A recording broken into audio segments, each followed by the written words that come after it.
தன் கோயிலை சுத்தம் பண்றவனுடைய இடத்தை நான் சுத்தம் பண்ண வரேன்னு மீனாட்சி வந்து கூட்டி பெருக்கி மெழுகி கோலமிட்டான்னு வரலாறு இருக்குன்னு சொன்னா, நாம் கோவிலுக்காக ஒரு காரியத்தை செய்ய போனால் நம் காரியத்தை இறைவன் பார்த்துக் கொள்வான் என்கிற உண்மையான நிலையை இந்த கதைகள் மட்டுமல்ல, இவைகள் உண்மை சம்பவங்கள் நமக்கு சொல்கிறது என்றால், அப்பேற்பட்ட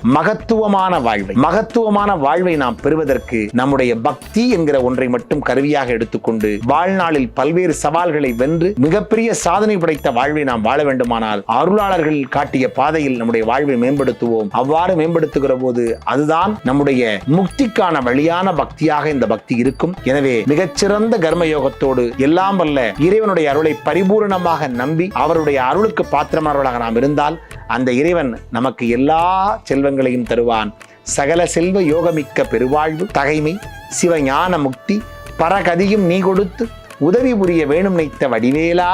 என்று வேண்டினால்